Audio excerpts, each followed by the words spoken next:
ఇక డిఎస్సీ అభ్యర్థులకు వైఎస్ఆర్సీపీ అండగా ఉంటుందన్నారు ఎమ్మెల్సీ పర్వతిరెడ్డి చంద్రశేఖర్ రెడ్డి. అధికారులు తప్ప ప్రభుత్వ పెద్దలు సమాధానం చెప్పటం లేదన్నారు. అవుట్ సోర్సింగ్ ఉద్యోగి అంశంపై దాటవేత ధోరణి ప్రదర్శిస్తున్నారని ఆయన ఆగ్రహం వ్యక్తం చేశారు.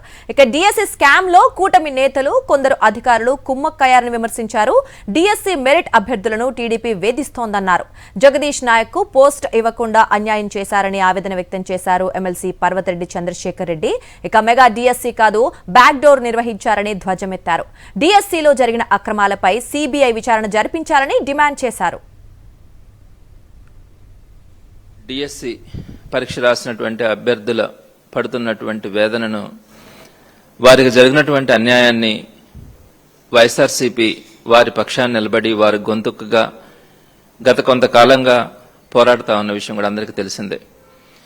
అయితే ఏదైతే నష్టపోయినారో అభ్యర్థులు, వారి విషయాల్ని ప్రభుత్వం దృష్టికి తీసుకొచ్చినప్పుడు అధికారుల దగ్గర ప్రెస్ మీట్ పెట్టించడం అన్నది ఈ మధ్య ఆనవాయితీగా జరుగుతూ ఉంది. ఎప్పుడూ ఎక్కడా కూడా ఈ 2 సంవత్సరాల్లో అధికారులు మాత్రమే రెస్పాండ్ అయినటువంటి పరిస్థితి చాలా తక్కువగా ఉంటుంది. మరి ఈ టైంలో అధికారులు కూడా ఏ విషయంలో కూడా స్పష్టత లేకుండా, అంటే ఫర్ ఎగ్జాంపుల్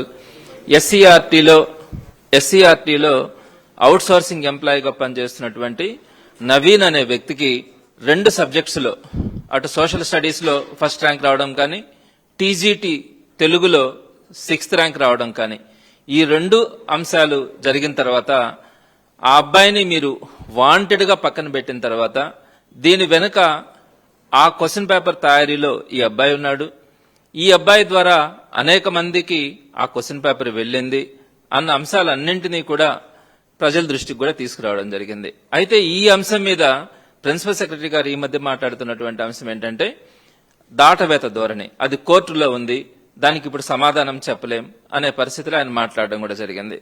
తర్వాత స్పోర్ట్స్ డిఎస్సీ గురించి అసలు అర్థం కాని విషయం ఏంటంటే, ఒక పక్క ఒక డిఎస్సీని రిలీజ్ చేస్తున్నారు, మరలా స్పోర్ట్స్ డిఎస్సీ అన్నారు. ఈ స్పోర్ట్స్ డిఎస్సీని తీసుకెళ్లి మరలా మెగా డిఎస్సీలో కలిపామన్నారు. కానీ ప్రిన్సిపల్ సెక్రటరీ గారు ఎప్పుడూ కూడా స్పోర్ట్స్ డిఎస్సీ గురించి మాట్లాడడానికి కూడా ఆయన ఇష్టపడరు. మొత్తం రిలీజ్ చేసిందైతే స్కూల్ ఎడ్యుకేషన్ డిపార్ట్మెంటే మొత్తం డేటానంతా కూడా ఫైనల్ గా రిలీజ్ చేయడం కూడా జరిగింది. అయితే దాని గురించి ఆయన ప్రస్తావించారు. ఇక్కడ అనేకమైనటువంటి అక్రమాలు ఈ క్రమంలో జరగడం కూడా జరిగింది. 1:1 రేషియోలో మీరే చెప్తా ఉన్నారు, 1:1 రేషియోలో పిలిచినామని. 1:1 రేషియోలో పిలిచి వారిని అన్యాయం చేసిన వారు ఈరోజు ఎంత బాధపడతా ఉన్నారన్నది మీరు ఒకసారి ఆలోచించుకోవాలా. అలానే వర్టికల్ రిజర్వేషన్స్ లో కూడా మీరు ఏ కమ్యూనిటీకి ఆ కమ్యూనిటీ కాకుండా ఓసీ, బీసీ, ఎస్సీ, ఎస్టీల మధ్యలో వర్టికల్ రిజర్వేషన్స్ ని సరిగా ఫిల్ చేయలేదని ఈరోజు చాలా మంది నష్టపోయినటువంటి పరిస్థితి. అలానే సిబిఎస్ఈ, నవోదయ స్టూడెంట్స్ అయితే వారు బేసిక్ గా ఇంగ్లీష్ మీడియం చదువుకున్నారన్న ఆలోచనతో వారు టెట్ రాసినా కూడా డిఎస్సీలో వారిని దూరంగా పెట్టి కొన్ని వేల మందిని మీరు ఇబ్బంది పెట్టినటువంటి పరిస్థితి. అలానే నార్మలైజేషన్ అయితే ఇది ఒక పెద్ద ఇబ్బందికరమైనటువంటి పరిస్థితి. ఇప్పుడు ఎక్కడా కూడా నేషనల్ గవర్నమెంట్ కూడా అన్ని దగ్గరలో కూడా వారికి సంబంధించినటువంటి అన్ని కాంపిటేటివ్ ఎగ్జామ్స్ లో కూడా ఈ నార్మలైజేషన్ ప్రాసెస్ అన్నది ఇబ్బందిగా ఉందని చెప్పి వారు దానికి దూరంగా ఉంటున్న క్రమంలో మీరు డిస్ట్రిక్ట్ లెవెల్లో జరగాల్సినటువంటి ఈ ఎగ్జామ్స్ ని దీంట్లో మీరు నార్మలైజేషన్ తీసుకొని వచ్చి మీరు పిల్లల్ని మీ ఇష్టం వచ్చినటువంటి సెషన్స్ లో 7 మార్కులు 8 మార్కుల దాకా కలిపి చాలా మంది పిల్లల్ని 0.1 మార్కుతో కూడా ఉద్యోగం కోల్పోయినటువంటి కొన్ని వేల మంది ఉన్నారు. అలాంటిది 7 మార్కుల వరకు కూడా మీరు నార్మలైజేషన్ లో కొన్ని సెషన్స్ లో కలిపి ఈ రోజు తీవ్రంగా నష్టం జరిగినటువంటి పరిస్థితిని మనం చూస్తా ఉన్నాం. ఇలా రాజకీయ నాయకులు గాని కొంతమంది అధికారులు గాని వీటన్నింటిలో కూడా కుముక్కు కావడం, ఈ రోజు కొన్ని లక్షల మంది నిరుద్యోగులందరికీ కూడా ఇబ్బంది కలిగేటువంటి పరిస్థితి కనపడతా ఉంది.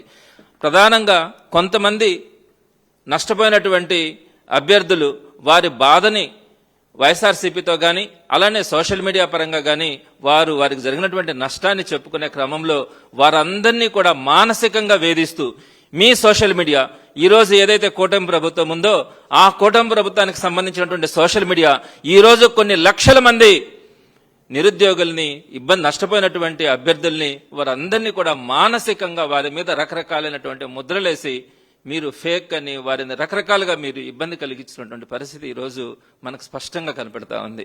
వారు కష్టపడి చదువుకుంటా కొన్ని సంవత్సరాల పాటు డిఎస్సి కూడా ప్రిపేర్ అయ్యి ఈరోజు ఉద్యోగం రాకపోగా మీరు పెడుతున్నటువంటి మానసిక వేదన అంతా ఇంత కూడా కాదని తెలియజేస్తా ఉన్నాను.